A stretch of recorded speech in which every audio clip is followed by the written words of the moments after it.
ભરૂચ જિલ્લાના કરમાળ ગામમાં 2019માં બનેલી ચકચારી હત્યાની ઘટનામાં ભરૂચની સેશન્સ કોર્ટે આરોપીને આજીવન કેદ અને ₹50,000ના દંડની સજા ફટકારી.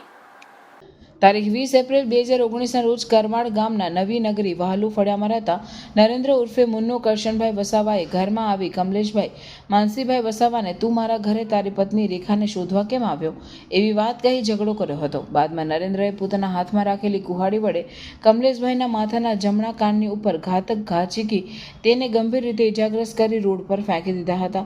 કમલેશભાઈને ઘટના સ્થળે જીવ ગુમાવવો પડ્યો હતો.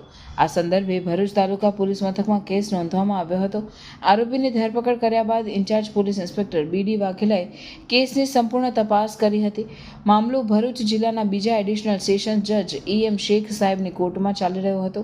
સરકાર તરફથી સરકારી વકીલ મનોહરસિંહજી રાઠોડે 14 સાક્ષીઓની જવાબદેહી પૂછપરછ કરી અને 21 દસ્તાવેજી પુરાવા રજૂ કર્યા હતા. સરકાર પક્ષે ભારપૂર્વક દલીલ કરી કે આરોપી વિરુદ્ધ પૂરતા અને સ્પષ્ટ પુરાવા હાજર છે અને તેણે જાણી બુજીને પૂર્વ આયોજિત રીતે હત્યાને અંજામ આપી છે. નામદાર કોર્ટે તમામ દલીલો અને પુરાવાઓની ચકાસણી બાદ આરોપીને હત્યાના ગુનામાં દોષી ઠરાવ્યો હતો અને તેને આજીવન કેદ તથા ₹50,000નો દંડ ફટકારતો ચુકાદો જાહેર કર્યો છે.